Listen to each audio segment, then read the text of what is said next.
Fantastic. So I think we'll get started. A very warm welcome to this IPPR event on the state of the economy and public finances. And we have a very critical question to answer today, which is how much room is there for transformative policies for the next government? For those of you who don't know me, I'm Carys, I'm Executive Director here at IPPR. Thank you for finding the room. I understand that some people found it slightly confusing, so sorry about that.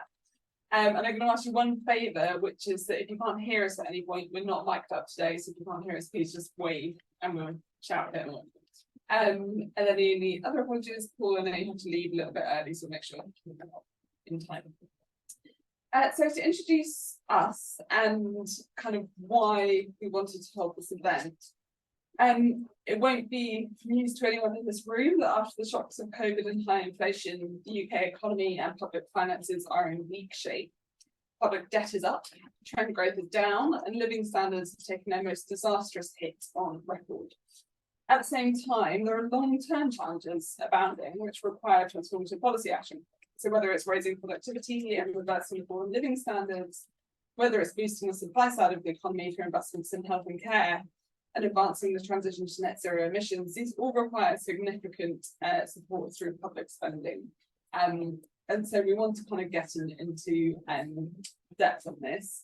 At IPPR, we've been doing in-depth work on macroeconomics. You're about to hear some of it. We're going to continue publishing this work, so do please look out for it and get into the discussion today. In terms of our panel, we have a very distinguished panel today. So we have Paul Johnson, Director of the Institute for Fiscal Studies. Welcome, Paul. We have Jumana Saleheen, who's Chief European Economist at Vanguard Asset Management. We have Professor Adrian, who's Deputy Director at the National Institute for Social and Economic Research. We have Dr. Anna Valero, Distinguished Policy Fellow at the Centre for Economic Performance at the LPC. And finally, we have our very own Carsten Jung, who's Senior Economist at IPPR. In terms of how we'll structure the discussion, I think there are three sets of questions that I'm really keen to get into today. The first is, what economy will the next government inherit?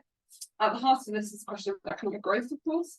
The higher growth is, the more tax revenues there will be, and the more that can be invested in government priorities. And I think it's important we try and understand how fast will inflation come down, and the longer inflation stays high, the more restrictive the Bank of England's policy stance will be for lowering growth. Second question, will the UK have the fiscal space to engage in transformative policy action? What policy options will a future government have to increase its room for manoeuvre? Could policies to boost growth? We've heard lots about how growth will enable spending on public services. Which policies could actually achieve that realistically? And thirdly, what does this all imply for fiscal rules and taxation? So both parties have in some form committed to a falling debt to GDP ratio, but some have challenged whether this is always the fiscally sound rule to follow. So today we'll be asking what's the right framework to ensure fiscal responsibility while also ensuring a stronger economy. So a few small questions there. To kick us off, I'm going to hand over to my colleague Carsten, who's going to open us up to some of our research. Yeah, great. Thanks very much. I'm going to just open with a few thoughts on those three questions. First is what economy will the next government inherit? And the answer is very weak economy. So the latest Bank of England forecast has growth the economy barely growing at all at about 0.3% per year. And that's partly due to inflation remaining quite high, and the bank still being quite concerned about inflation. They now say it's only going to come down by the year after next to target. And the key thing is that the bank judges that they can only bring it down by keeping interest rates higher for longer. So the average, and markets expect the average Bank of England rate to average about 5.5% over the next 3 years. So that is really high, and it's very key because for a long time people thought we might have a sharp hit and then we might go down very quickly. But if interest rates stay high, and by the way, this is the same in other countries as well, to a less stark extent, if interest rates stay high for much longer, this will significantly reduce growth. So therefore, almost no growth at all over the next 2 years. And this will also have a big negative impact on on fiscal space for the government. So fiscal space basically means how much room does the government have to borrow more, to borrow and spend, or maybe have higher tax revenues to spend. And even just the shock we've seen from interest rates, central banks around the world have recently said, oh, actually, rates need to stay high for longer. So that shock, which sort of came over the last 2 months, almost takes at 1% of GDP to borrowing, just because you spend more on your debt. So that's a big problem, and that could already throw the UK off its stable debt to GDP path. So earlier this year, the fiscal plan, which was already a bit unrealistic because the Tory government said we're going to do cuts in the next parliament. So already that path, which was slightly not credible, had debt to GDP just about stable. Now we have this shock of interest rates being higher. This could throw us off course. So that's pretty grim. That is not a good outlook. But there is a few things that policy can do. That means actually there is still room for maneuver for the next government. So first of all, we've argued that the Bank of England is actually, and financial markets with their expectations also, is too tight with this policy. We think interest rates should be about 1 percentage points lower than what they are right now, and that inflation will in fact come down more quickly by itself. Still, not interest rates back to zero, but not as high as they are. But secondly, there are also other fiscal tools that the government could use to bring inflation down. So the example from Spain, which we've highlighted, is that if you for longer guarantee energy prices and do things like another thing that Spain did, cap costs on housing rents, for example. If you do these kind of measures, you can anchor inflation expectations. So basically, you tell people your energy bill won't go up again, and your house rental bill won't go up in the next 2 years, or not more than 2%. Then you anchor inflation expectations. And we know from the news, like the IMF just published some research on this, that these things really matter for bringing inflation down. We can talk a bit more about this in the discussion. And secondly, we can, I was mentioning that the government's paying a lot on its government debt. Actually, a lot of this, about 40 billion, is through the Bank of England, through some technical way in which quantitative easing has been implemented. And it doesn't have to be like that. So it's basically taxpayer money that's being directly paid to banks by the Bank of England. And actually, the Bank of England's former deputy governor, Paul Tucker, published a paper at the IFS saying, we must not necessarily do this. We can just legislate such that the Bank of England doesn't have to pay banks these 40 billion. So that could create a bit of fiscal space. And then finally, there is some fiscal space to be gained by granting more investment in, for example, net zero green investments, but also into things like education and the NHS. Currently, the debt to GDP rule basically makes it really hard to invest in things that will have a payoff that's further than 5 years out. So one thing that we'll be publishing some work on very soon is to say we need a fiscal framework that allows for investment that might not have huge returns in the first 5 years, but it might do over a longer horizon, up to 10 years, for example. And this isn't just something that IPPR is arguing on its own. The European Commission is currently looking into its fiscal rules and doing exactly this, saying if you do good investments that are good for productive capacity of the economy, that pay off over the longer term, we can grant you exceptions from a falling debt to GDP ratio. And we think, for example, something like this could be implemented by the OBR, where you say, if investments tick certain boxes, they don't have to fall under the fiscal framework that that says debt to GDP needs to be falling. So we need to make more room for investments because actually it will reduce fiscal costs in the future because it can pay off over a longer time horizons. So those are three examples of policies that could create more fiscal space in the next parliament. Fantastic. Thank you very much, Carsten, for setting the scene. I'll turn to our other panelists now for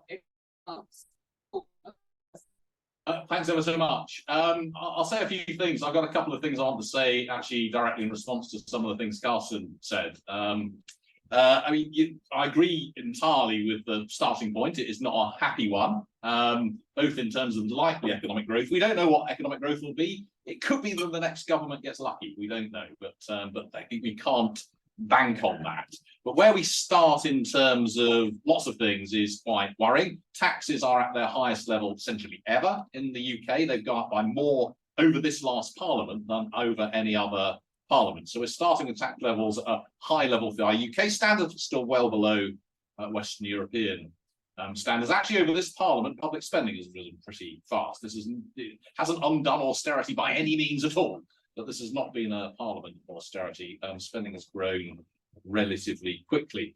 But essentially what's happening in terms of our debt and borrowing is that the dam has burst. We've had decades of cutting defence spending and using that to pay for the NHS and the welfare state. That's stopped. That's no longer feasible. Defence spending is likely to go up, not down. The population over pension age is beginning to rise now. Actually, it hasn't risen for a long time, partly as a fraction of the population, partly because we've had lots of immigration, partly because pension ages have been rising. So we've got that coming down the line. And whatever the short-term fiscal situation, let's not forget that in the longer run, with a rapidly aging population, just the NHS workforce plan will add 2% of national income to public spending and therefore tax over the next decade and a bit. That's a 50 billion tax rise just for the NHS workforce plan. Ignore everything else. So, you know, we are not in a world where, in my view, the tax burden in about 34% of national income. It's 37%. I'd be very surprised if that goes back down in the rest of my life, which is less than what's gone before. But anyway, sadly. So that's the sort of that's the situation. In terms of, you know, what about fiscal space? In the end, you open up fiscal space on the spending side by doing more on the tax side. And let's not forget that we do tax less than most Western European countries. And we tax, and this is the difficult part of this message, it's people on average, twice average earnings that we tax less. We're getting more from corporation tax than almost any other country in the world. We're getting more from the wealthy and or at least the high income than most other countries, partly because we've got a lot of very high income people. So it's not that we're sort of undertaxing corporates or undertaxing the rich. We could get more. There's certainly lots of space for changing council tax, changing capital gains tax, changing inheritance tax. There's lots of space for doing more there. I'm skeptical that there's more on the income, on the earned income side at least. But in terms of, you know, let's think about why are there constraints? Why are there fiscal constraints? It's essentially about what people are willing to lend to us. Interest rates on government debt have shot up recently in the UK, but also internationally. And we saw what happened a year ago. If you go out on a limb, things can get really very nasty indeed. I had the permanent secretary of a finance ministry in a sort of middle-income country speaking to me about 4 or 5 weeks ago, and he said he and all of his colleagues in similar finance ministries around the world are so grateful to Liz Truss and Kwasi Kwarteng because they can talk to their ministers and say, look, even Britain looks like it can go bust if you do stupid things. So what about our country? As a serious point that was made to it. So the constraint is what people are willing to lend, and people may be willing to lend more if they believe in the credibility and the seriousness, the stability of the government. It's absolutely right that political instability is costly. It's costly in the debt markets. It's costly for growth more generally. I mean, if there's one thing that companies hate and that is bad for investment, it's instability, whether it's taxes going up and down, or whether it's governments going up and down, or changing your mind all the time. So instability does matter. But in terms of the sorts of ways that you might open up fiscal space, well, I suppose that if you can really credibly say that the investment you're doing is different to the investment that's ever been done before, then you might just about get people willing to lend you more money on that basis. But I don't think changing the fiscal rule is going to help that. I worry about this idea that you don't need to pay for the debt that the Bank of England holds. It's not quite what Paul Tucker was saying, just kind of take the 40 billion and don't pay it. I mean, that is essentially defaulting on your debt. Now, there are people, serious people, who think that we and a lot of other countries will end up defaulting on our debt because it is so big. But actually defaulting on your debt is a pretty serious thing to do, and certainly not something that I think one would recommend up front. We can think about these sorts of wheezes, changes in fiscal rules, and so on. But I mean, I'm going to be really, I mean, Carsten started out fairly miserable. I'm going to end up fairly miserable.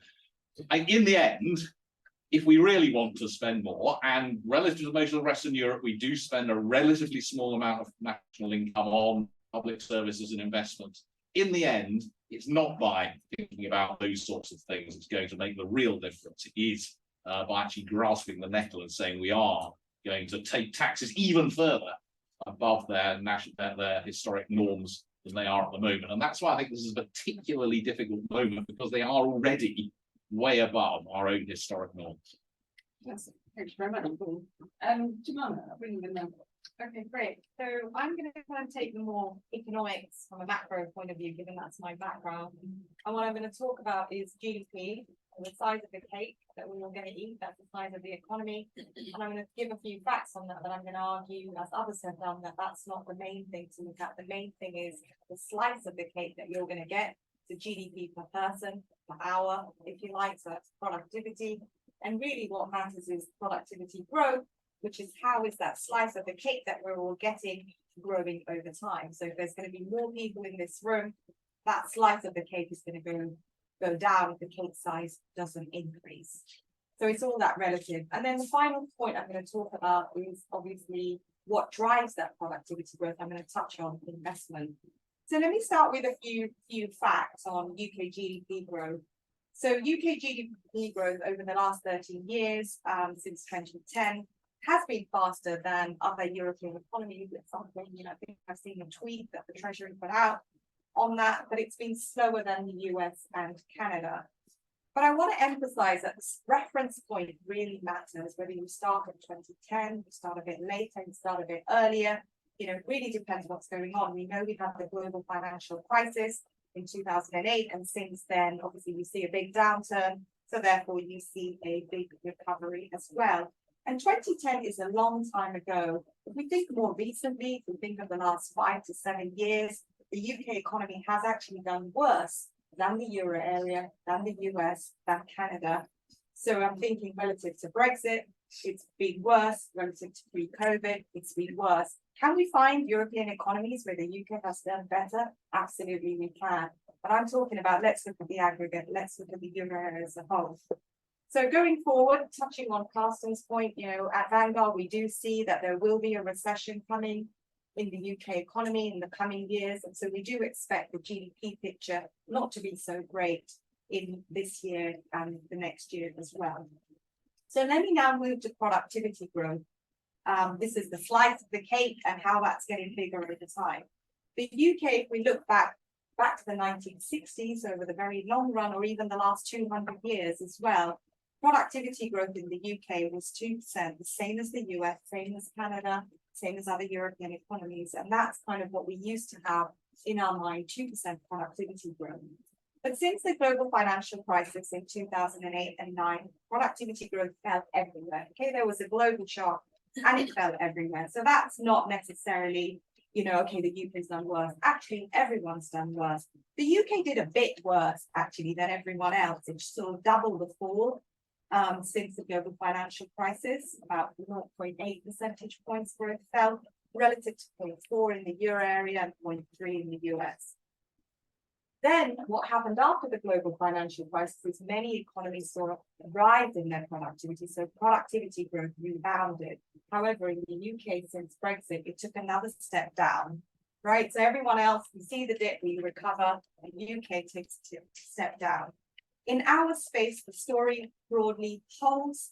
Productivity per hour fell everywhere after the global financial crisis, but since then, there's been a slight recovery in other countries, very little in the UK.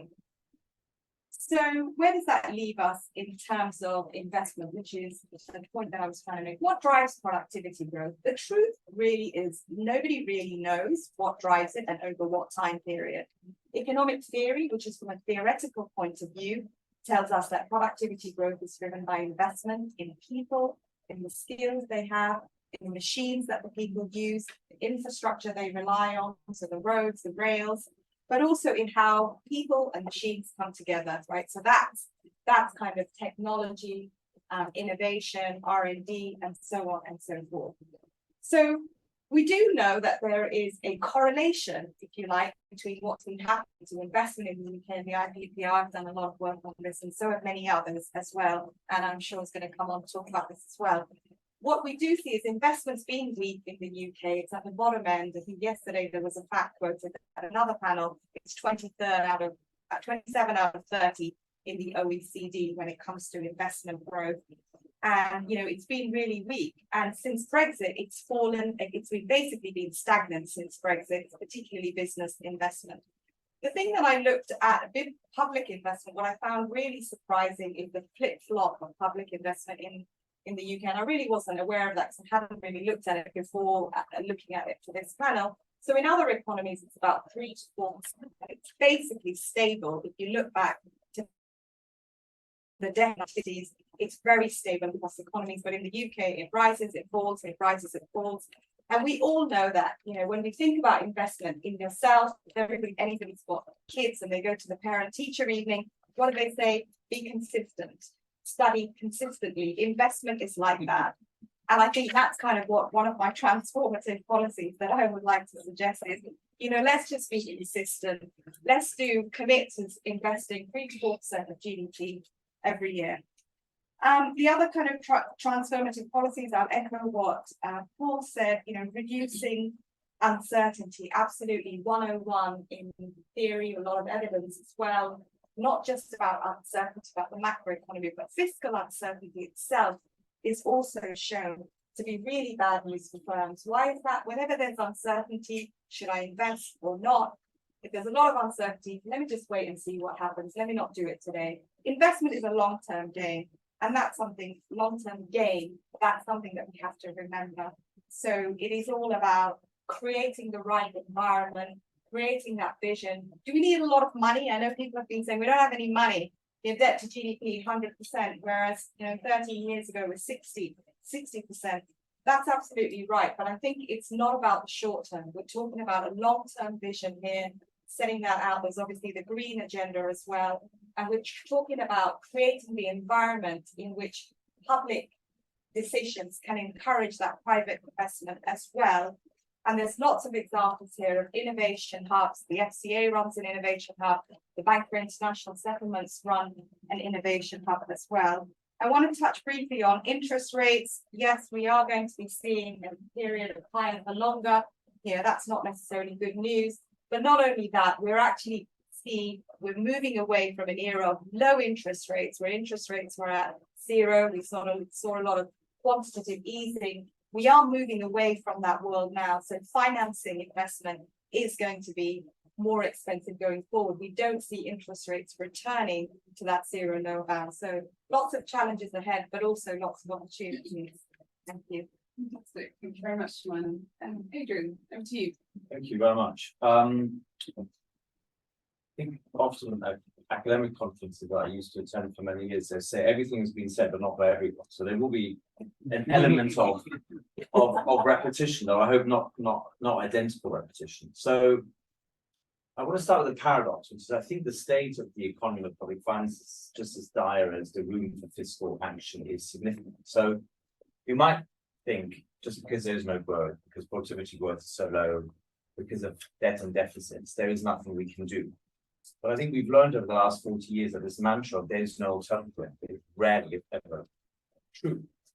There are options, and I think the question is how are we going to get from this low growth level to a higher growth level that I think everyone wants, but we're not quite sure how to achieve. So on the state, as has been said, anemic growth for the last 5 to 7 years, flatlining productivity growth. I would add to that a real level change in public and business investment. So there's been 3 big changes in the post-war era.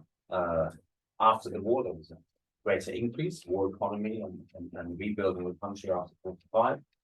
Then a change in the 70s and a change after the financial crisis. So 2 level changes down. Okay, we're stuck with very low levels of public and business investment. I mention both because I do think they go together for reasons I will return to shortly. Real wages failing to keep pace with inflation, at least until very recently, which means living standards down. Life expectancy not going up in the way that we've been used to the post-war era. And also a really often shocking increase in inequality of income, wealth, and health. And it's this really that I want to emphasize, the distributional impact of all of the shocks that we see. So whilst on average, you might say things aren't too bad, and compared to other countries, maybe even better, the distribution has been pretty devastating, with often either the poorest or income deciles 2 to 5 taking a much greater disproportionate hit than the top half of the income distribution, especially since COVID and now in the cost of living crisis. So let's not just talk about averages, because as we all know, they don't tell us an awful lot about how it actually feels on the ground for households. But of course, that distributional impact also applies when we look at spatial inequalities, in the sense that wealth and opportunities aren't equally distributed across the country. Of course they are. And it's not just that London and the metropolitan parts of the southeast have done a lot better than other parts. It's also the intra-regional inequalities that have gone on. So within London, within parts of the east or the south, or in any other region you can mention. So leveling up is therefore such an important agenda, yet the danger is if you only focus on cities and clusters, they're going to do better. But within the regions where these cities and clusters are located, you could see inequalities go up. Because the spillovers from cities and clusters to adjacent areas, and indeed further afield, are much lower than we sometimes think. In fact, it can be negative spillovers. You can suck people out of certain areas into cities, and that then leaves other areas poorer and more economically and socially required. So there are a huge number of structural problems the next government will inherit. And it will also inherit a dysfunctional governance system. Short-termist, siloed, chopping and churning at every level, departments, ministers, policies, strategies, you name it. And a total lack of coordination, or near total lack of coordination between Whitehall and Westminster and all the other levels, be their city regions, be their mayoralties, or be their local government. So it's not a happy state, in fact, but one of the most alarming over the last 80 years. And in addition to all of this, it leaves the public finances in a structural deficit. Okay? So you add all of this up, and you also think of the demographic crisis, so aging population, low replacement rates, right? So low fertility, immigration perhaps making up for some of this, but we don't know how immigration will evolve. If it were to come down, obviously that will have an effect on demography. Plus the rising cost of the NHS, as Paul has already mentioned, the welfare bill, all of that means that essentially we're stuck with a structural deficit. So then we're told there are 2 options, either some form of trickle-down wealth, right, through deregulation, tax cuts, sort of thing that Liz Truss tried, and then that libertarian bomb exploded on contact with reality. Or we're just hoping that a bit more redistribution might just do the trick, that will somehow get us out of this low level equilibrium. I don't think so. I think we need a much more activist fiscal policy. And I think the fiscal rules are crucially important for stable and predictable public finances. And we know that growth and productivity, growth and investment depend on public finances, that predictability that we didn't have with the special fiscal operation a year ago. But I don't think the fiscal rules or the fiscal framework we currently have is sufficient. It's a necessary but not a sufficient condition. What we need is to think how we both configure and how we apply those fiscal rules. And I say this because every chancellor since Gordon Brown has been essentially moving the goalposts. At some point in the electoral cycle, the chancellor will come along with an autumn statement or budget and will say, you know what, actually, given all these terrible events, I'm going to have to, I'm afraid, extend the time horizon. So what used to be my goal for the next 2 or 3 years, I'm now going to have to extend to 5 or 7 years or whatever. It's simply not a good way of organizing fiscal policy. And there are 2 specific problems with the fiscal framework. One is the definition of debt, and the other one is the fact that the time horizon, as already mentioned by Carsten, was too short term. So why do we, first of all, include public investments in public sector net debt? I don't think there's necessarily a strong case for it. So I think we could actually exclude and say it's really about expenditure. That shouldn't be going up. And hence we're going to try and over time reduce the deficit and reduce debt. Because if you constantly include public investment, it's going to be deflationary bias. So that when you don't meet that target, what gets cut? It's public investment. We had it in 2010. I don't think Britain was on the brink of bankruptcy. That was, I don't want to use the word hysteria, but it all came close to it. But clearly there was an issue about credibility of public spending.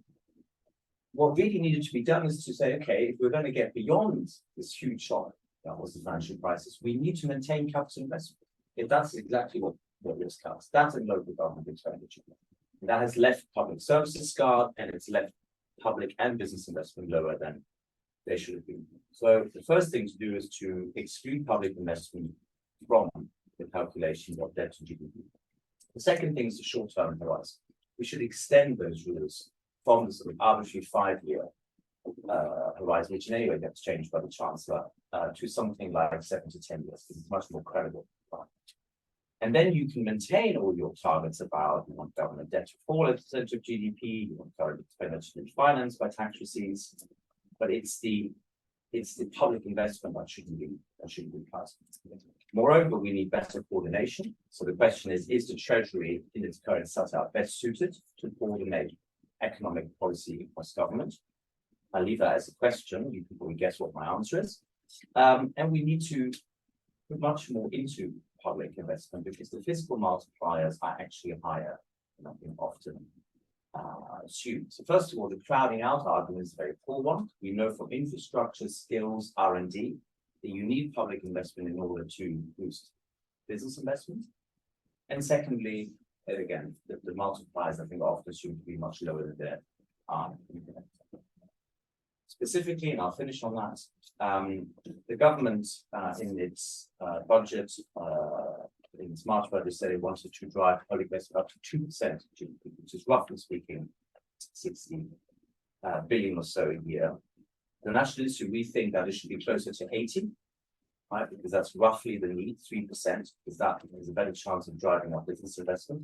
So extra 20 billion we think are possible, especially if you commit them over a credible 5 to 10 year period, and perhaps create institutions that are accountable to Parliament, but have a degree of autonomy. So that could be, for instance, as Tim Besley gave. This is either the National Development Bank that brings together some of the existing initiatives such as the UK Infrastructure Bank, the National Infrastructure Commission, and so on.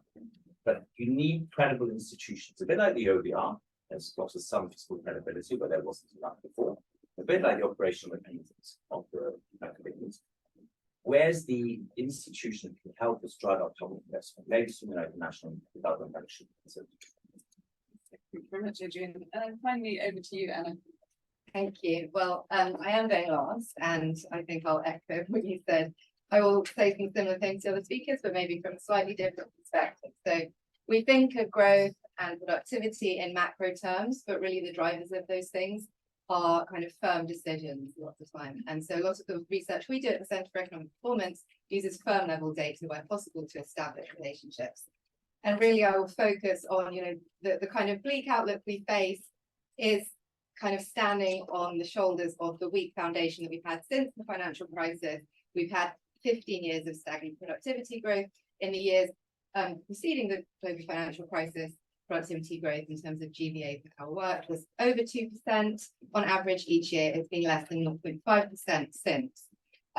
In fact, that productivity growth we saw pre-financial crisis, it wasn't just all some bubble in the finance sector. It was actually quite broad-based across the economy, and the slowdown, likewise, has been quite broad-based within sectors. And in fact, some of the sectors that have driven it are some of the sectors that we are particularly good at on the world stage, some kind of knowledge economy sectors. So that's something to be worried about. Since the financial crisis, the GDP growth we've seen has largely been due to increases in labour supply. So we haven't been able to rely on that productivity growth, as I just said. But there are reasons, demographic reasons, other reasons why that's not kind of the sound approach going forward, or we can't rely on that. So really, it's productivity that we need to get going. It's not just the aggregate. It was also mentioned there are large-scale inequalities in productivity. So and living standards, of course. Many of our largest cities outside of London, they really underperform relative to London, but also if you take the gap between, say, Paris and Lyon, compare the London to Manchester gap, it's just a much bigger gap.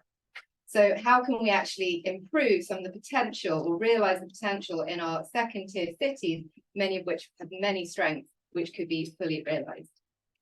So it really comes down to underinvestment. I think everyone's mentioned that. So this underinvestment we've had for some time. Our public sector investment has been low and volatile. Our private sector investment has been particularly low. I think in a set of OECD economies, it's only Greece that has a lower investment rate.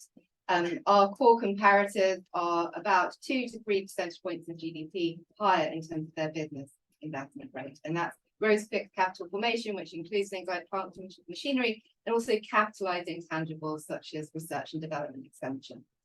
It's true that when you take a broader look at intangible assets, the UK tends to do better.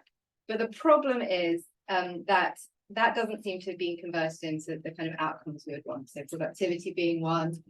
The other one would be, say, some of the intermediate outcomes of intangible investment, management practices. If you try and measure that really well across countries, we generally lag the US and Germany. If you look at patenting intensity, well, we have a very strong innovation system in the UK. In fact, we are ranked 4th in the World Intellectual Property Organization's Global Innovation Index, which we launched a couple of weeks ago, 4th in the world. And yet, when you look at how we commercialize that innovation, we tend to lag. So we're a big patenter, but when you normalize that by our population, we kind of fall down in the league tables. Of course, there are the new challenges we face now, which need more investment. Those have been mentioned, like net zero, which requires significant additional investment in the years ahead, with much of that coming from the private sector. That's the general expectation. That's what the OBR has also indicated. We have security concerns. We need to improve our resilience. Global trading relationships are changing. There's a general agreement that there are some capabilities that we need here in this new environment, whereas before perhaps we relied on international trade and very open relationships. So these are the challenges. We need more investment. As people have said, we're in fiscally constrained times. So how can we actually achieve this transformative kind of policy action given the constraints? I mean, I think many people have talked about some of the issues there. Part of it might be in terms of thinking about public investment in a different way, whether it's the fiscal rules. One idea that's been put out there is having more of a net worth target. There are debates around that because it does create issues of measurement of the assets. So what are the public assets? Perhaps the liabilities are easier to measure. But it seems clear that this volatility in public sector investment has been bad for our long-run outlook. If you take the resilience that we could have built, perhaps with a bit more borrowing when interest rates were low, resilience in our energy system, in energy efficiency in our buildings, resilience to pandemics, resilience in our schools so they wouldn't be crumbling. All those things kind of, they add fiscal costs when we have to respond to the crises that unfold. So I think this longer term outlook in some sense should be reflected. And I think it's something that markets, we talked about credible investment. Markets, they want to see a growth plan. They want to see a credible growth plan. They want to see that denominator in the debt to GDP ratio credibly going up.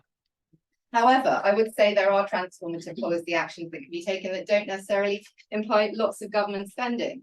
As people have talked about, it's about having the right business environment. It's about having a growth strategy or an industrial strategy, whatever you want to call it, but a strategy that can actually survive and be credible to businesses, to investors. We've had this chopping and changing in recent years, other people have talked about it. But a lot of the fundamentals in what we would want in a plan have been set out in various documents over the years. More innovation, better commercialization of the innovation, better infrastructure, leveling up, addressing regional disparities, net zero and growth. The problem is there's been a lot of confusion in those messages and changing emphasis over time. And, the recent watering down of net zero commitments is an example of that in an area that is really important for innovation, for business investment, and it's really a global change where the UK has the potential to be making more of its role. So some of the things we can do within this kind of industrial strategy or growth strategy framework will be more horizontal. It's the types of policies that apply across the economy. So things like pensions. We know that our pensions are not really engaging in the UK economy as they should. But there's a lot of action already on that. We, in some of our work, have proposed additional things to try and get pensions to be more engaged owners again of our biggest businesses, but also perhaps able to invest in some of those less liquid assets. There's corporate governance reform. So again, there's a regulatory change. UK companies, larger companies, stand out versus other European countries for not having worker representation on boards as a mandatory requirement. In fact, the robust academic evidence finds that if you have worker representation on board, it doesn't simply lead to higher wages through a bargaining process. It actually leads to better, longer run outcomes in investment and value creation, because there's more of a partnership between the different stakeholders. There's our innovation system, thinking about from the barriers that our great ideas and our high growth firms, the high growth potential firms face in scaling up and actually creating the value added and the jobs here in the UK. There's a process of dynamism and diffusion. It's not just about within firm growth. It's about the creative destruction process whereby less productive businesses can go out of business and more productive businesses can absorb more workers and grow. And actually, this is something that's been in decline in the UK, but also in other economies, other advanced economies. Planning being a big one that was discussed today in Rachel Reeves' speech, but this is a real barrier to investment. Willing businesses who want to make investments, whether it's in green infrastructure, whether it's in lab space in Oxford and Cambridge, whether it's in housing to allow agglomerations to grow and therefore benefit from all the innovation spillovers and other kind of modern economy, service-based economy aspects, that our planning system can be addressed. And actually, there are good ideas on how to do that, both through reform to the planning frameworks, which requires legislation, and also through more national level priorities, which I think some of that has been mentioned today.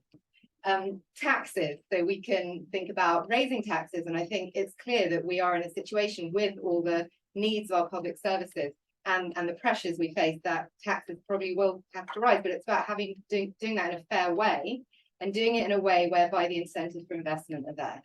So as the IFS have pointed out in a lot of their work, and we also built on this, we have relatively low corporate tax rates, well, we have had for some time, they've gone up again now, but our capital allowances, so our investment incentives for firms, the temporary full expensing that we have now are not very generous. And if we just have this temporary full expensing, which is what's in place now, that's not really going to have a long-term impact on the capital stocks of the country. It just brings investment forward. So can we think about having more of a permanent approach, perhaps a broader approach, and financing that by taking away other distortions? So a key distortion is that we have this interest deductibility on investment, which kind of biases firms towards debt finance, which is a bit less patient capital, say, less patient versus equity, which supports risk taking. So many of our firms in the UK are relying on debt finance. I'm probably running out of time, but I think it is really important for us to think of a smart and targeted response to the Inflation Reduction Act. We can't compete exactly, we're a much smaller market. We don't have the fiscal space perhaps to be offering such large incentives, but we do have capital allowances. They are enhanced in some places. Can we be more strategic and think about the key technologies we want to get in place? There are businesses willing to make those investments combined with the planning reforms. Perhaps some sort of tax incentive can help, given the urgency of the net zero transition. In terms of what this all implies for fiscal rules and institutions, lots of that has been discussed already. I think, the Resolution Foundation Economy 2030 inquiry that I'm working on, they have set out the net worth target, perhaps treating investment expenditure differently from current expenditure. But the other institutional point I would make, which I think is perhaps consistent with other points made on the panel, is that growth policy doesn't have very strong institutions governing it. If you look at other areas of economic policy in the UK, we have the Climate Change Committee, we have the OBR, we have the Bank of England, the Competition and Market Authority. We don't have an institution that looks at growth, looks at long-term priorities, takes a longer-term approach to doing the analysis to inform policy. We had the Industrial Strategy Council. It didn't last very long. It wasn't a fully statutory body. One of the things we're looking into at the moment is it feasible to have stronger institutions for growth and productivity to try and improve decision making and facilitate the political process for these long-term decisions where the payoffs are uncertain and long-term, which makes it difficult given the short-term pricing that policymakers have been. Fantastic, thank you very much. And I already feel like I've learned quite a lot from those opening remarks. So I hope you have too. If you've just joined us, there are a few seats around, so do feel free to find them. I have a couple of quick questions and then I'm going to open up to the audience. But rather than asking all of our 5 panelists to answer everything, we'll direct them as and when. My first question, and there's a slight danger to asking 6 economists about what they think about fiscal rules. We could be here for quite a long time. But I do think there's perhaps a bit of a point of disagreement that would be good to clarify, which is what exactly we should be borrowing for. With Adrian, I don't want to paraphrase, but I think he was saying we should take actually investment out of how we measure that. And Paul, I understand that you were saying that the key really is to raise taxes. So I wondered, perhaps starting with you, Paul, if you could clarify if there are things that you would borrow for and how you would test them. Look, it's absolutely right that we, over time we have underinvested from the public sector. So absolutely, we should have and should be investing more in good, high quality stuff to get growth. It's worth saying that investment at the moment is probably at its peak since its highest levels of fraction of national income since the 1970s, when investment was included lots of nationalised industries. It's on a downward path, and actually the sort of Labour policy of 20 billion additional green investment will still keep it on a downward path. It's really important to be clear that the Labour Rachel Reeves commitments actually keep investment on a downward path relative to where it is at the moment. But can you borrow for investment? Of course you can borrow for investment. Does it make sense to take investment borrowing out of any fiscal rule? Well, as I said at the beginning, the key issue, why do we have fiscal rules? It's all about the sustainability of the public finances, and can you borrow that money at a reasonable rate from international and other investors. So whatever your rule, doesn't change the amount you're actually borrowing. So there's lots of stuff about fiscal rules. In a sense, what you really want is a sensible chancellor who's kind of doing sensible stuff. But that's really hard. It's really hard to be a sensible chancellor doing sensible stuff, because all of the other departments across Whitehall want to spend more.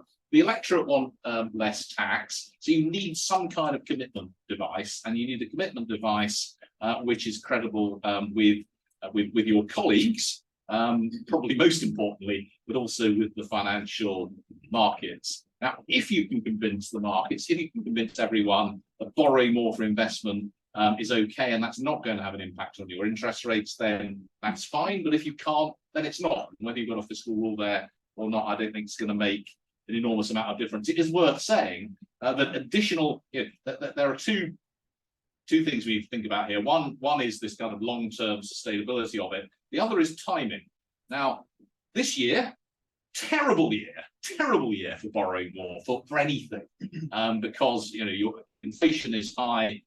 If you were to say 10 billion more for investment spending this year, I'm pretty sure the Bank of England will respond by increasing interest rates. Now, that might not be true in 2 or 3 years' time if inflation is fully under control. And we definitely missed, we really missed a kind of opportunity in the first half of the 2010s when investment levels were very low and interest rates were very low. Thank you. Carsten, how do you think about what should be kind of what should count as investment, but also how we should think about borrowing that? Sure. So firstly, I think the definition of investment should be expanded a little bit. For example, there's a large share of public investment that is allocated, across governments in the past. A large share of this has often not been actually spent because there was insufficient capacity on the ground by local councils and so on to come up with good proposals for investment projects. And so what you need to actually get good investment and get good proposals is to have some current spending, what would be defined as like civil servant salaries, in order to develop this well. You might also need spending in sort of digital infrastructure.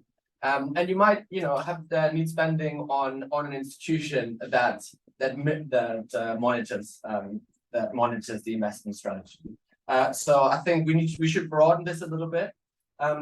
Actually, importantly, what should also be included are things like investment in education, and perhaps even in some parts of spending on health, which has shown to increase growth, and the OBR has now started to consider spending on investment on health as something that increases growth. So we need to be discerning, but I think there is a case for broadening it. And I was really happy to hear that Jumana was saying, we need consistent investment, and it should be, I think you said 3 to 4% of GDP, and that could be at odds with a falling debt to GDP fiscal rule, and that's the problem, right? We have a fiscal rule that prevents sensible spending, and therefore it cannot be the thing that Paul was referring to, which is assuring financial markets. So we need a fiscal rule that is like a safety measure that basically says this is something whatever happens, we'll never fall below. And I think a rule that basically doesn't even allow us to make the allowance permanent, because that was one of the reasons the investment allowance is not permanent, because people were worried about this fiscal rule. That cannot be a good fiscal rule. So one thing that we're thinking about is having something like interest rate payment as a share of public expenditure, which is something that's much easier to understand. People are like, how much of the public interest rate bill are we paying as a share of our taxes? It's also sensitive to things like the current interest rates, and it's sensitive to changes in the tax take. Much better than a debt to GDP rule. So let's have that as the lower bound, and then have a fiscal framework that allows for basically as much public investment as we want, as long as it is of high quality. And just to Paul was sort of hinting at we've not been good at public investment. I would dispute that. So we have the estimates we have for the UK is that multipliers in public investments are decent, and also the IMF, the global watchdog on macro stuff, actually says the UK is one of the best investment frameworks in the world. It makes some recommendations on how it could be improved, and we will be making some also. But it's not true that our public investment is just like really wasteful. It is really good. What's missing is the capacity to actually come up with more projects and ramp it up. We're revised it since last week.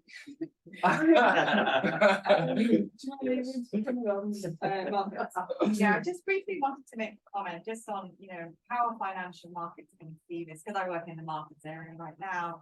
If we just say, oh, actually, investment's going to be counted differently, it's not going to be the debt, and actually you're going to strip it out, and that's going to look more favorable. That's not just going to work. Markets are sophisticated.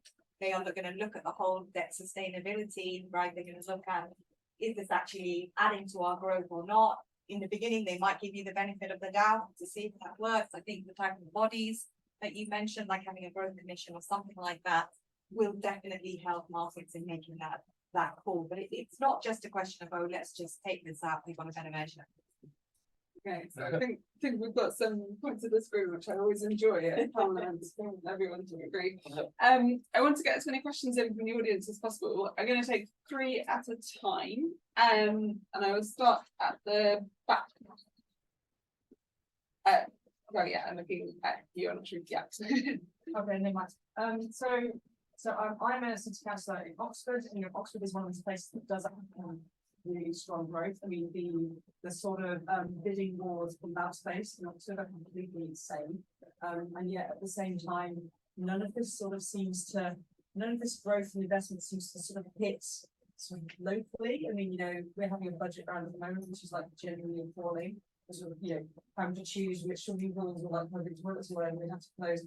And like, do you have any comments on sort of how this can not trickle down because whatever, but how this can, how this investment can actually sort of hit even more growth? It's not very well, not a very well formed question, but I think Yeah. Excellent. And to your right. So I'm Charlie Hicks. I'm a county councillor in Oxfordshire. So I do the transport side and Anna does the planning side. And I'm curious to look at the German model, two parts. One, which builds on Anna's point about fiscal devolution. If we want to raise more taxes, why are we only looking at the current tax options that we currently have? Why are we not looking more like Germany at local taxes? They can go directly to everything. And that could potentially be included in the Take Back Control bill. And the second one is quite specific, but it fits in with what Anna's saying, and it fits in with more public infrastructure investment, which is that we're really bad at trams in the UK. Sounds like a funny thing, but John Burns-Murdoch in the FT outlined this quite well. And if you look at France and Germany, their cities of comparable sizes to ours outside London, most of them will have thriving tram networks. And that's, I believe, important for building on modern housing. We don't have a tram department in DFT. It doesn't matter. So Yeah. Thank you. Yeah, hi, I'm Rebecca from Greenpeace. Question specifically for Paul. Firstly, what would you say the top priority taxes we should raise them to fund the spending we need? And secondly, you have talked about the importance of the 28 billion a year from Labour, but would you agree that that's needed specifically also for green infrastructure investments to keep pace with the global green tech race that's going on at the moment, and also to mitigate against the risks of financial instability associated with inaction? So, associated with 28 billion, what is the growth story there? We need to connect that more to what's going on in other parts of the world. Great. We take one more because I've asked two colleagues in front of me. Sorry, it's Doug Parr from Greenpeace. I actually live in. Oh, sorry. Really covered it, so let's not. Okay, fantastic. Okay, so I'll take one and we here. Thank you. So I'm John Eagleton, I'm a Westminster City Councillor. So my question would be, spoke about how the tax burden is at its highest in a long time today. But the way that burden is distributed, that could change. So I'd be interested to know what the panel think specifically about a move towards wealth taxes, because sometimes there's a lot of income taxes in the UK, but there's been a lot of asset growth since the financial crisis, sort of points to believing, is it inevitable that the government is going to have to move towards some sort of wealth taxes? Great. So I think we've got a set of questions on green investment, a set of questions on tax, a set of questions on localization. Paul, there were some specific questions for you. Do you want to kick off first? Yeah. So on trams, I mean, it's a much broader problem. I mean, our cities outside London are much worse transport connected in terms of roads than US cities, and much worse transport connected in terms of public transport than European cities. That's one of the reasons why I think it was Anna who said that our second cities outside London are doing so much worse than similar cities in the rest of Europe. So absolutely, I'm not sure about trams, but public transport generally in those areas absolutely crucial. In terms of the questions about fiscal devolution, be great for Oxford and Oxfordshire because you're quite rich and there's lots of money there. So if you could raise money there, you get lots. Not so good for some of the poorer parts of the country. So you have to have a big infrastructure of redistribution, some of that. But that said, I do think at a regional level, there is scope for more fiscal devolution than there is. We're very fiscally centralised compared with other countries. I think there is some evidence that can be helpful. In terms of wealth taxes, look, we need inheritance tax doesn't work. It's full of ridiculous loopholes. Capital gains tax doesn't work. It's full of ridiculous loopholes. council tax is absurdly regressive. I mean, you're in Westminster, you've got vastly expensive, valuable places that pay a couple of grand a year in council tax, whereas in the US, they can be paying hundreds of thousands a year. So there's no reason why we can't make council tax a much more effective wealth tax than it is. So I would start, in fact, I think as a priority, we need to change those. And you can get a number of billions of extra pounds from that rather than try and introduce a new wealth tax. And in terms of the sort of investment, 20 billion a year for green investment, that is the kind of amount that we need to invest if we're really serious about net zero, on top of very big investment by the private sector. But that is the kind of amount that we need to be looking at. Thank you. Anna, I wonder, could you pick up this point of how we can ensure that the benefits of investment in growth can be motivated? Yeah, so that's a really great point. And I think there are different ways, maybe some short term and some longer term. So I think there are many stories from the UK and also internationally where you'll have a high-tech cluster, but you'll have quite poor communities living around it with very little connection to that high-tech cluster. Longer term, there's a very interesting line of research that kind of my colleague John Van Reenen and others have been working on, which they call the lost Einsteins and Marie Curies. And basically, when you're young, the exposure you have to innovation really influences your chances of becoming an innovator later in life. So it seems to me that at the local level, when we have these centres of specialisation, expertise, there can be more local level policies to improve exposure and local communities to understand that there's this possibility of this amazing work. So that's perhaps more of a longer term thing. In the shorter term, I think it is more about local places benefiting more from the development that they see. And part of that is through the planning system. Perhaps, when there are new infrastructure projects or commercial developments, there has to be more ex ante community participation and schemes to share some of the benefits of the development.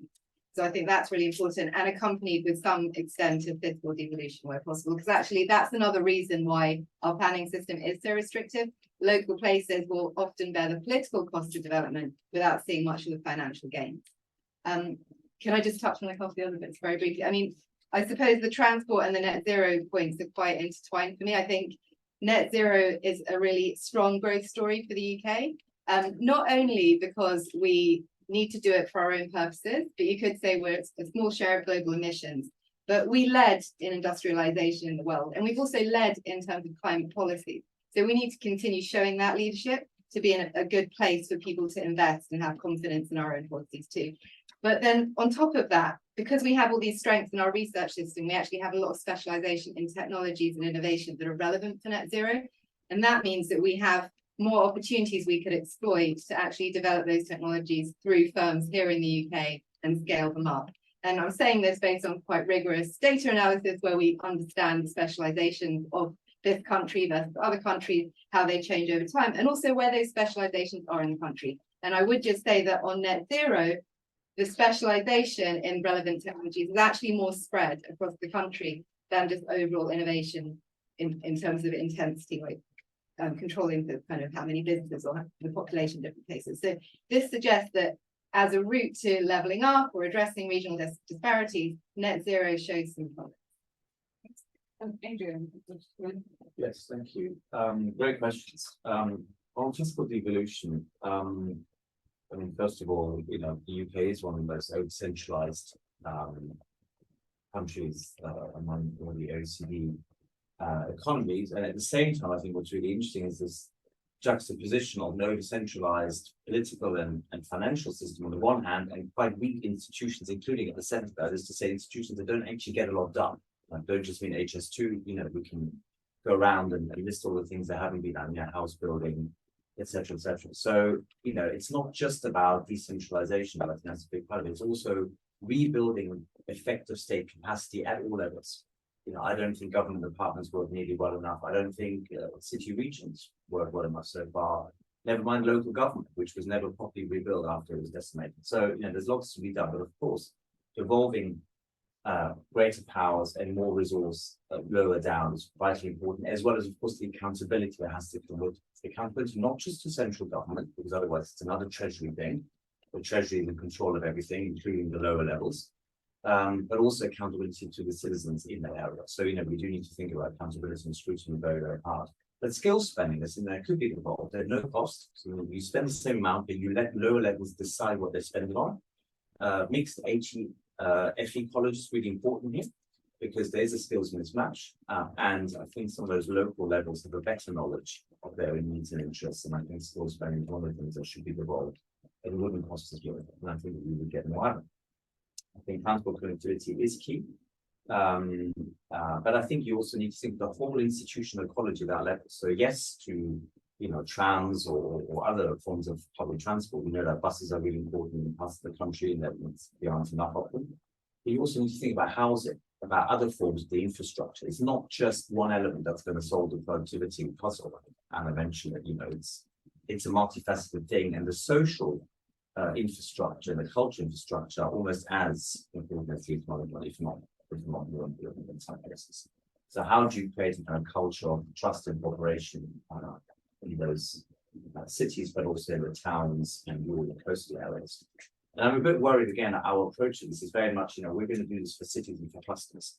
The question is, what's the model for areas of the country that aren't cities or clusters, right? And the vast majority of people don't live in cities and clusters. So that's, I think, the question to level up. I think in terms of wealth taxation, sure, we can look at revaluing council tax. I just wonder whether there's a more fundamental problem with it. Maybe we should be seriously considering land value tax and then have a council tax that actually works, because yes, in some parts of the country, council tax is too low, but it's also very clear that in other parts of the country, it's far too high.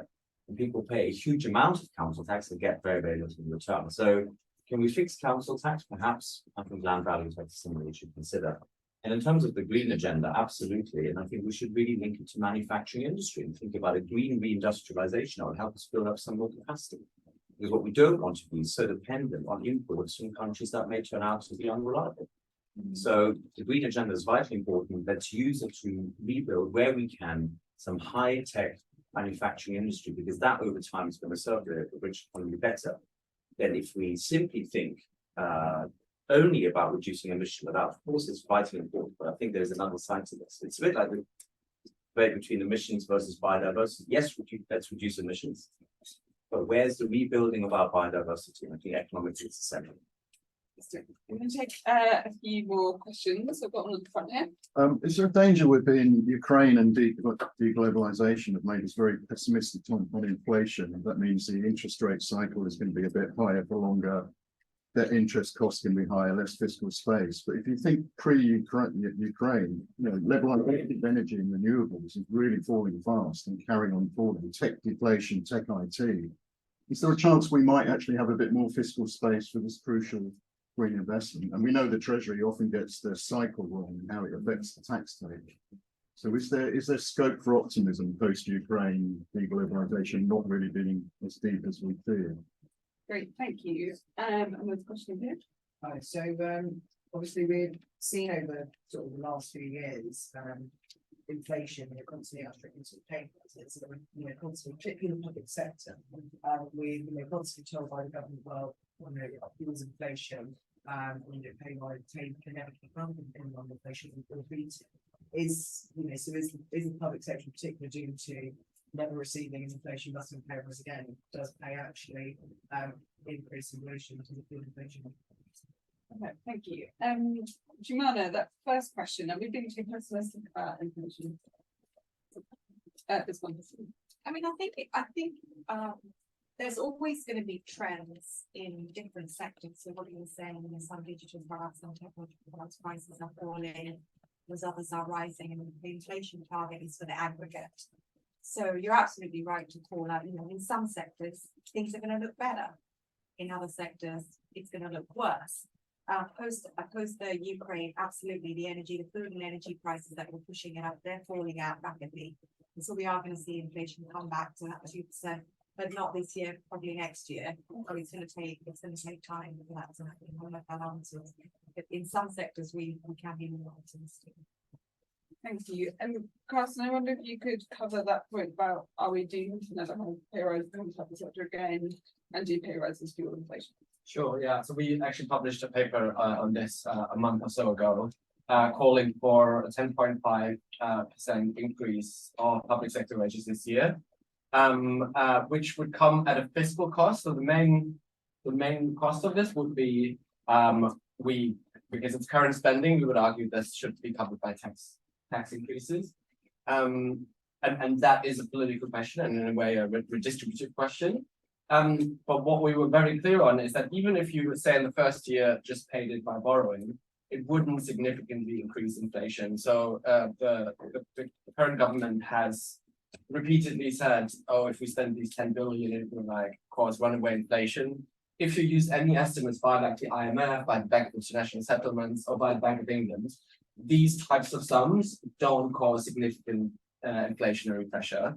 And on the flip side, massively reducing the deficit by about a percentage point, which would be very painful, also wouldn't significantly reduce inflationary pressure. So this point of fiscal spending somehow hugely jeopardizing the inflation situation is a bit of a red herring.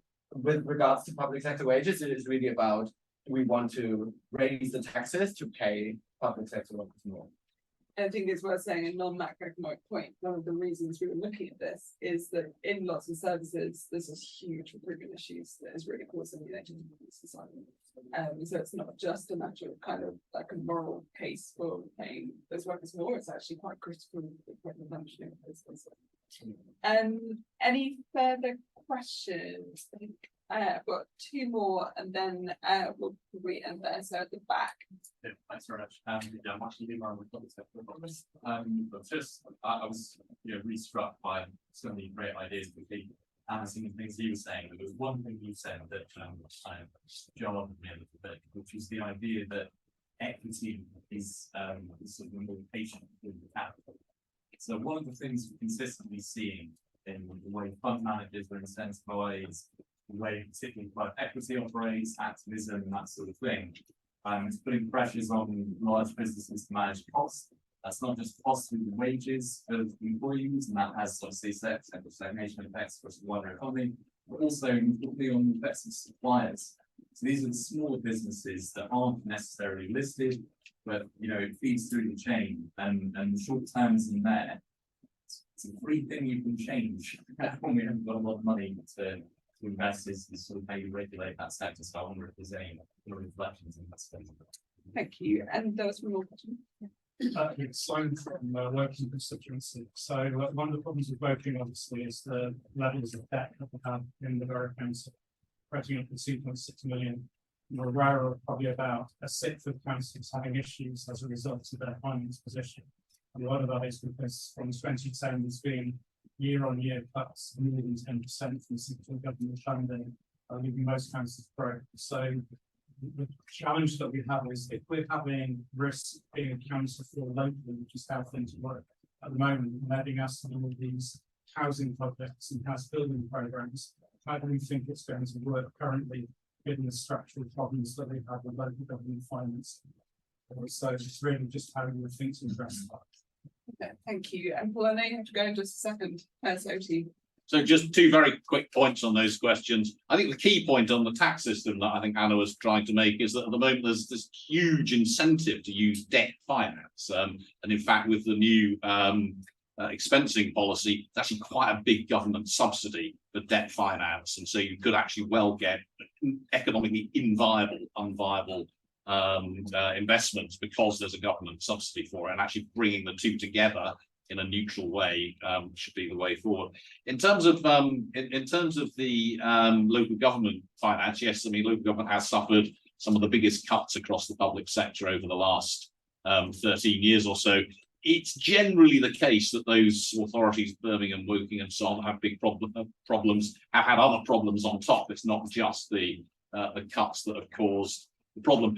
Part of the issue is that we haven't had a proper update of the formulae for allocating money. Some of the stuff in there is 20 years old, so you've got completely almost random allocations to local councils. I agree with what someone said earlier that you need more benefit from decisions that are made at local area in terms of some of the planning decisions that are made. But we're definitely in a position that we're definitely in a position where over the next 3 or 4 years on current spending plans, given the additional cost of social care and so on, problems are going to get higher. And that's one of the many structural problems that the new government's going to inherit in terms of thinking about the public finances.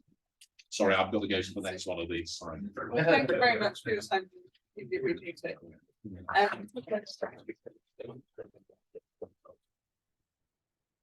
So with our remaining speakers, I'll come to each of you, and this is probably our last round of questions. If you also have kind of closing thoughts, and do feel free to come to them.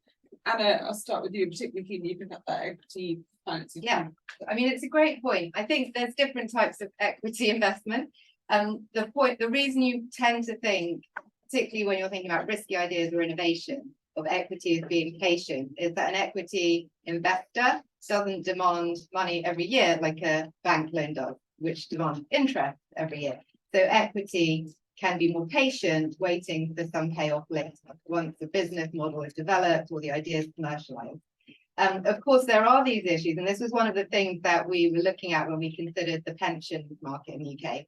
So when you take our larger firms, the ownership of large listed firms is particularly dispersed in the UK versus other countries. So there are less engaged block holders who have been shown to be more interested in the long-term value creation of businesses rather than just what dividends they're getting in short-term returns. So we were looking at pensions as a route to that more engaged ownership of the larger firms, which is what used to be the case in the olden days before pensions exited UK equities.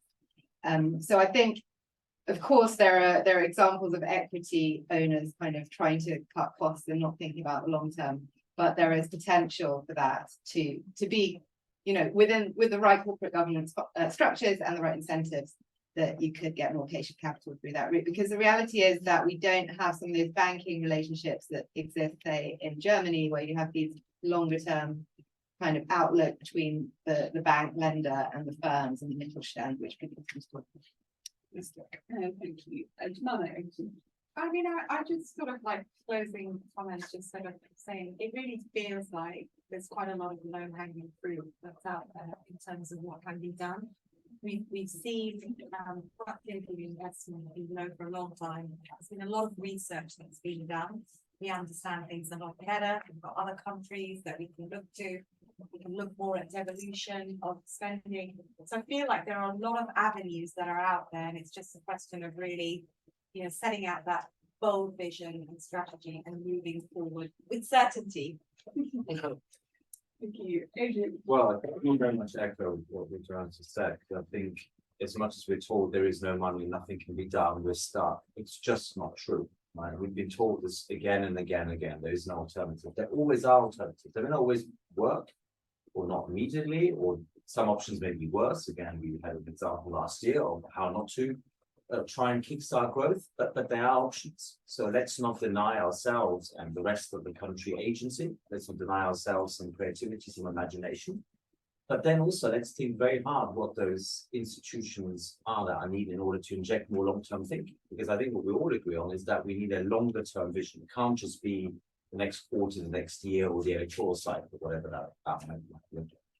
So the fiscal framework should reflect this need for longer-term investment. Now, whether that's about tinkering with the existing rules or adding or taking off this or that rule, but I don't think the fiscal framework as it currently exists and as it works is doing us a great service. I think it is deflationary. It needs to cut investment, or we need just the opposite.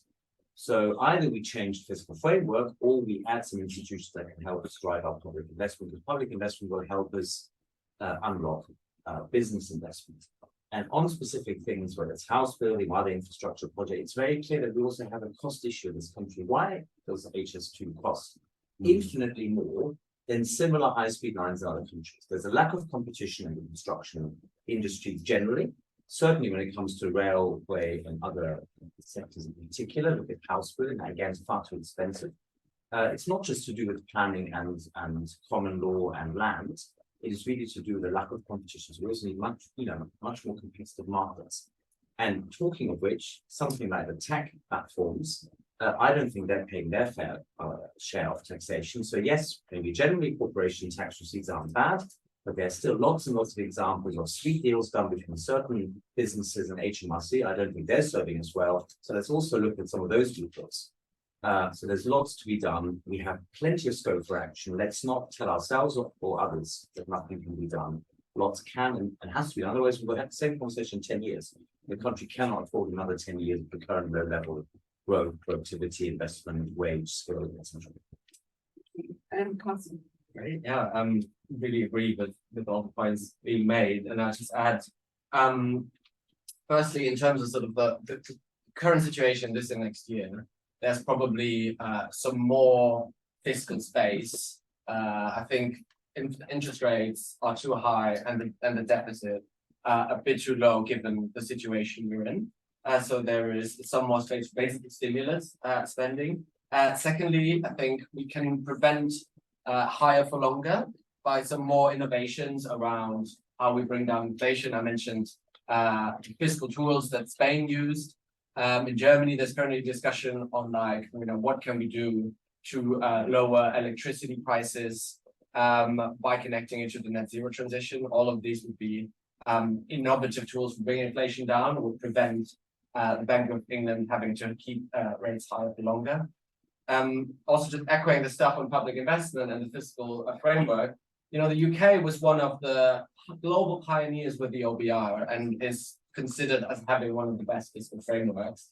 And around the world, there is this consideration that fiscal rules, and even the IMF, I worked there in the fiscal rules department, they were very keen on the fiscal rules, but even them, they've now said, they haven't quite worked and they don't quite allow for growth boosting stuff. So can the UK again be a pioneer of thinking about ways to reform fiscal frameworks in a way that satisfies financial markets, but also allows for productive public investment?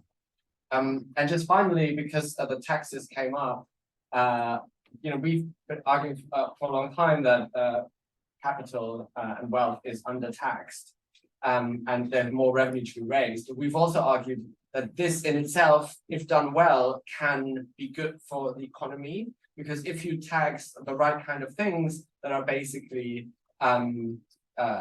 just mainly mean extracting rents and reducing competition, for example, by big players. If you design the taxes in the right way, it can actually also be a pro-growth measure. So we can be a leader in fiscal frameworks, but we can also be a leader in smarter taxation, and maybe that would be an agenda for transformative fiscal policy. Fantastic. So I think we're drawing to a close there, but just say huge thanks to all of you for coming along, for your questions, and very thank you to all of our panelists.